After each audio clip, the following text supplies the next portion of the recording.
Ngayon, mga kababayan, ganito yan.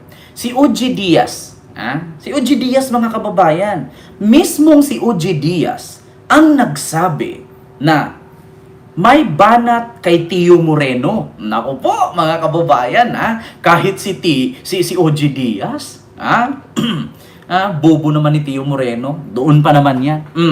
Kita nyo, mga kababayan, pati si OG Diaz, di naisip ni Tio na isa kang ang galit sa mga hindi nagbabayad ng tax, tapos ikaw pa ang pagsabihan. Di ba? Mga bobo kasi. Eto, tignan nyo, mga kababayan. Ang totoo, mga kababayan, eto ha, Tio, huwag kang magalit sa akin, Tia Morena. Actually, hindi naman totoong Tio ang pangalan mo. Ito po yan, pakinggan nyo, mga kababayan. Ito po, Lionheart. Ito po, pinost po ng Lionheart, si OG Diaz. Si OG Diaz, mga kababayan, may pa-blind item. Pero imposible. Napaka-imposible naman nito. Nagpa-blind item ka, tapos hindi mo alam. Siyempre, alam na ni OG Diaz ito. Ano ba ito? Mga kababayan, ganito. OG Diaz nag-react sa kumakalat na blind item tungkol sa isang vlogger tungkol sa isang vlogger na umano'y pasosyal. Pasosyal. Edit ng picture para sabihin may pera at mayaman, pero yung bahay, lupa lang naman ang sahig. Tapos naiinggit pa, bakit daw ako nakabili ng Mustang, siya wala? Aba, panglalaki pa kasi. Panglalaki pa bakla. Kaya wala ka pambili. Diba? OG Diaz nag-react sa kumakalat ng blind item tungkol sa isang vlogger na umano'y pasosyal. Pero sinasabing tanggap ng sweldo mula sa DDS vlogger sa Davao City at aminadong clawless siya kung sino ang tinutukoy. Nako po, ano bang sabi ni OG Diaz? Ayan po, mga kababayan. Basahin natin. May idea ba kayo? Clueless ako. Blind item. Sino itong vlogger na tudo pa sosyal pero nanakbo ng sweldo ng mga DDS vloggers? Hoy! Sino daw itong vlogger na pa sosyal? Pero nanakbo! Tinakbo daw yung sweldo ng mga DDS. Hala, si OG Diaz na yan ngayon, BIR. Pakihabol naman. Nako, Senator Robin. Ako po'y nananawagan sa'yo, Senator Robin Padilla. Di ba meron kang batas na ginagawa na anti-troll? Bakit hindi mo subukang imbestigahan na meron palang pasahod dito ang DDS? Para saan ba yung mga pasahod nila?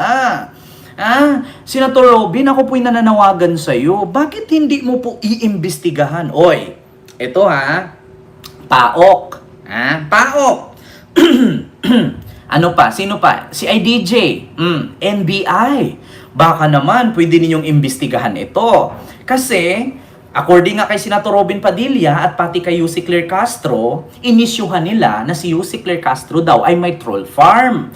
Na which is, hindi nga nila napatunayan. Kasi bakit? Allegedly lang. Pero ito, mga kababayan, mismo isang vlogger ng DDS nagreklamo kasi ang sahod nila ay tinakbo daw ng isang vlogger. So, ibig sabihin, mga kababayan, totoo nga talaga na bayaran sila.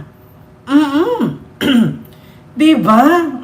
Lods, pabor ka ba sa anti-fake news? Pabor na pabor. Basta walang pipiliin. Diba? Kasi alam niyo kung bakit, mga kababayan, ito umabot na kay OG Diaz. Mama OG, how are you? Kita nyo, mga kababayan, mismong si OG Diaz, ito blind item. May idea ba kayo? Clueless ako, sabi ni OG Diaz. Blind item. Sino tong vlogger na tudo pa sosyal pero nanakbo ng sweldo ng mga hashtag DDS vloggers, hashtag Davao City? Hala! Diba? Kita nyo naman. Post ni OG Diaz. Lionheart yan Lionheart. Meron yang chick badge. Alam nyo naman pag sinabi nating Lionheart. Accurate yan. Nako. Diyos ko naman.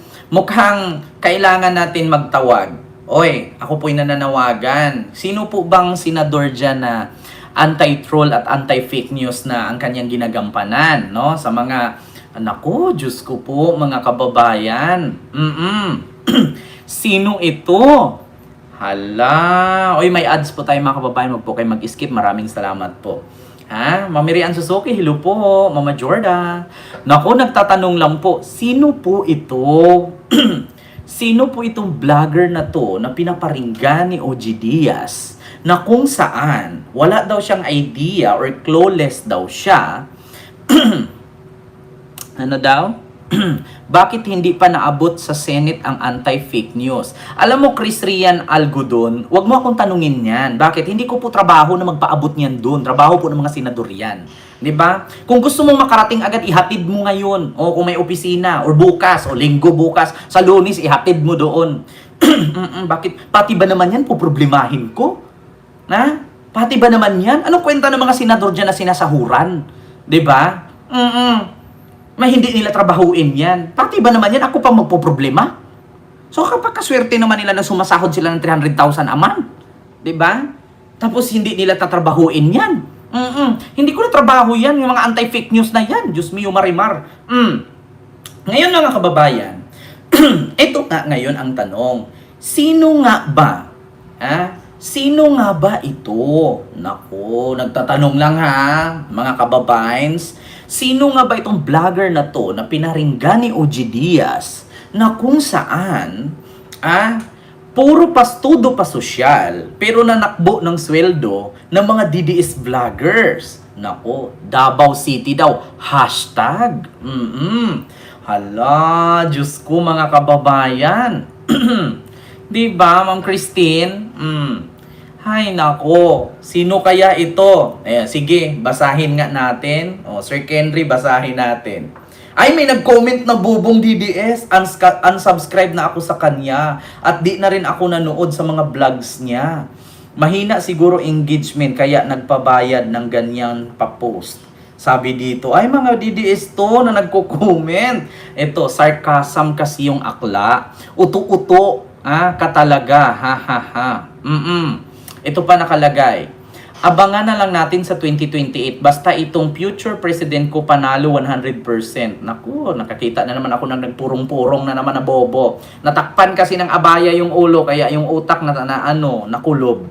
Diba? If you watch OG vlogs, you will notice that he adds disclaimers prior to firing a news that can destroy people.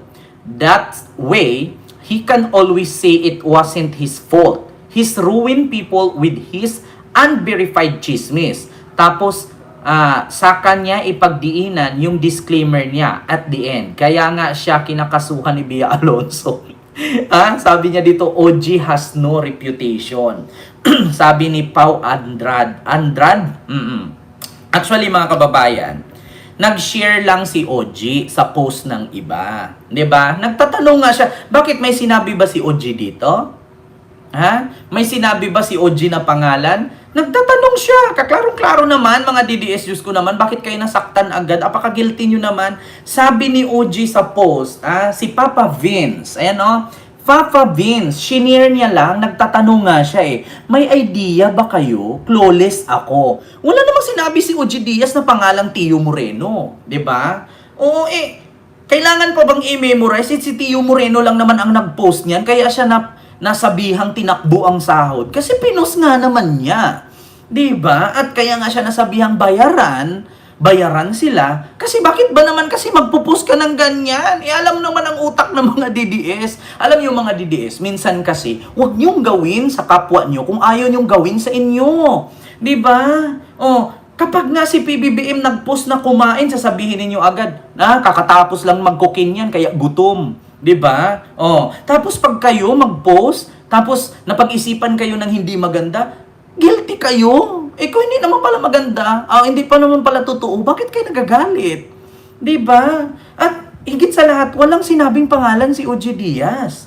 Shinare niya lang yung post ng iba at nagtatanong siya, may idea ba kayo? Flawless ako. Diba? Ang mahirap kasi sa inyong mga DDS, wala namang binigkas na pangalan, umiiyak kayo. Kaya napaghalataan kayo yun. 'Di ba? Yan ang mahirap sa inyo kasi. Tigil-tigilan niyo yung pagiging guilty ninyo. 'Di ba? Hindi maganda yan. Kaya nga ang daming namamatay sa maling akala eh, 'di ba? Ang daming nabubuntis kasi bakit? Gumamit ng condom, gusto manipis para ramdam. Eh yung sa sobrang nipis, punit na pala. Di nabubuntis, 'di ba? Di bali ng makapal. Oh, at least matagal labasan, 'di ba? Yan ang mahirap kasi sa inyo mga DDS, ha? Maraming namamatay sa maling akala. Pinost lang ni OG Diaz yung post ng iba at yung nag-post naman wala namang pangalang nilagay. Pangalawa, nagtatanong lang si OG Diaz kung may idea ba kayo? Clueless ako. Oh, iso na saan doon? Bakit mga DDS nasaktan kayo? Huwag kayo masaktan kasi actually si Tio Moreno naman ang nag-post niya na pasensya na mga DDS vloggers. Binili ko lang muna ng bag na Louis Vuitton itong sweldo nyo. Pero hayaan nyo, uuwi din naman ako, masasahuran din kayo. Di kung ayaw mong ma-issue ka, kung ayaw mong tawag dito, pag hinalaan ka ng tao, 'di ba? Huwag kang gumawa ng ikakasira mo. My God, 'di ba? Ako nga sinasabihan ako saan daw galing ang pera ko, bakit daw ako nagkaroon ng ginto, Mustang at bahay. Alam nga naman, galing sa flood control yan, hindi naman ako contractor. Alam nga naman, galing sa flood control yan, galing sa maleta ni Saldico, hindi naman ako kongresista, hindi naman ako politiko. Diba? Tapos tatanungin nila, galing kay BBM, di maglabas kayo ng resibo kung inabutan ba ako ni BBM. Diyos mio Marimar, paano magaling kay BBM? Never ko pa nga yung nakaharap. Nakita ko siya in person. Pero ang layo niya kasi syempre may bodyguard yan. Di ba? Sa mga sorte-sorte. Sa mga rally-rally. Pero yung sa ngalan na lapitan ko, kahit kayo mismo, mga supporter ko, hindi nyo pa nakitang na-meet ko si BBM in person. Di ba? Ay, naku. Gagawa-gawa kayo ng istorya sa buhay ninyo para mag-trending kayo. Tapos ngayon na pinag-ihisipan kayo ng ganyan, galit na galit kayo. Diba? Clueless na nga nilagay. Wala siyang alam. Kaya nga siya nagtatanong kung sino, may idea ba kayo? Clueless ako. Tapos nagre-react. Tapos nilagay daw ni OG Diaz sa kanyang vlog na disclaimer lang. Lahat ng mga ganito, mga ganyan ay hindi nagaling sa akin. Parang, alam niyo yung sa Showtime noon, yung Miss Q&A, yung mga bakla, na the views and opinions of the candidates do not reflect to the views and opinions of the show, the host, the show, the management, and the network, di ba? May mga ganyan-ganyan paalala. Di ba, pag manood ka ng sine, may nakalagay, ang programang ito, ay rated SPG. Striktong patnubay at gabay sa mga magulang. Merong masisilang, tawag doon, masiselang, tawag doon, programa, may lingwahe, karahasan, sexual, horror, o droga na hindi angkop sa mga bobong DDS. Di ba? Oh my God naman! Oo. Ay, nako. Ngayon pumuputa kayo, umaaray kayo. Nagtatanong lang naman si OG Diaz. At saka, ikaw naman kasi Tio Moreno, utang na loob yung kabaklaan mo. Di ba? Huwag ka kasing post ng ganyan para hindi ka pag-isipan, para hindi ka paghinalaan. Putang ina mo ka kasi, magpapa-famous ka kasi, magpapa-trending ka kasing animal ka, tapos ngayong nasisira ka dahil sa kapalpakan mo. Diba? Alam mo yung Tio Moreno, para kang, alam mo yung uminom ka ng gas, tapos nung sinindihan mo, nasunog yung sarili mo. Parang ganun. Para kang naligo sa sarili mong, diba? Para kang naligo sa sarili mong mantika, tapos sinindihan mo, umapoy. Diba? Ay, Diyos ko. Yan ang mahirap sa inyo, mga DDS. Nagtatanong lang si OG Diaz, sa isang post. Sabi nga niya, may idea ba kayo kung sino daw itong DDS vlogger na tudo pa sosyal sa mga post, tapos tinakbo ang sahod ng mga DDS vlogger, #Davao City. Nakalagay kay Papa Vince or Fafa Vince. Yun ang nag-post. Ngayon naman si OG Diaz, ini-repost. At nagtanong, may idea ba kayo? Clueless ako. So wala siyang alam, kaya nga siya nagtatanong. Bakit ngayon itong mga DDS umiiyak? Tigilan nyo kasi yung magpa-feeling entitled kayo, mga animal kayo. Magpo-post-post kayo ng ganyan. Tapos pag binabash kayo, nasasaktan kayo. Putang ina nyo. Diba? Kaya ako, tingnan nyo, binabash ako doon sa binili kong Mustang. Nasaktan ba ako? 'Di ba? Kaya hindi ako nasaktan, alam niyo kung bakit? Hindi ko yan ninakaw. Higit sa lahat, hindi galing sa flood control yan kaya hindi man ako kontraktor. Pangalawa, hindi ako politician. Pangatlo, sumasahod ako sa vlog. Diba? At lahat ng binili ko taxable, may tax yan. Diba? Yung bahay, bago ka makabili ng bahay, bago mo makuha ang land title niyan, pati ang deed of sale, magbabayad ka sa BIR.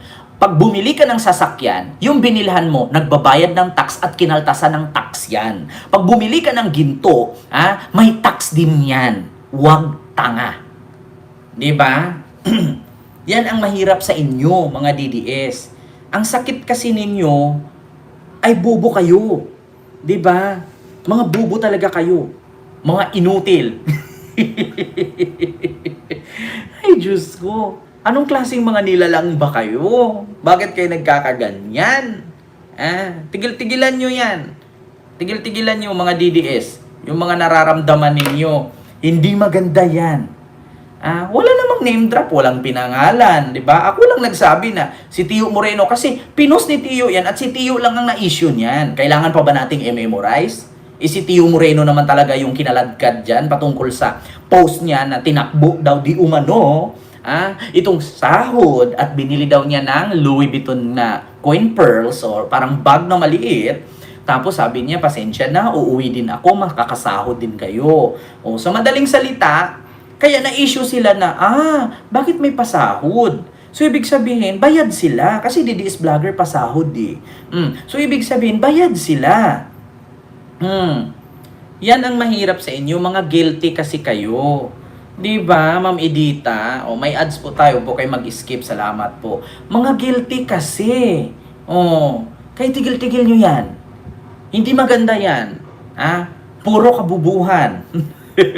Puro katangahan. Itigil nyo yan, mga DDS. Huwag maging syunga. Ulitin ko. Huwag maging bobo, tanga-tanga, uto-uto, inutil, hampas lupa, pangit, patay gutom, dugyot, mahirap, pango. Kasi alam ko, DDS, pango talaga. Walang DDS matangos ang ilong, oy. Diba? Huwag kayong assuming.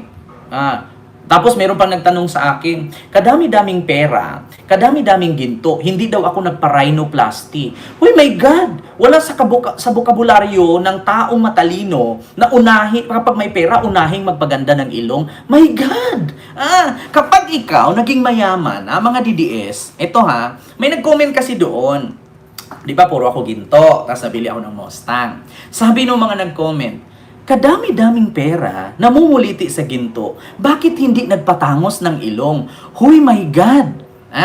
My God, kamputang inamong DDS ka. Ang mindset ng tao, unahin mo ang magandang tirahan, safe ang sarili, may makain, may matutulugan, at hindi ka mangupahan. Kaysa pagandahin mo yung ilong mo, putang ina ka, kaya hindi kayo nag-i-improve. Diba?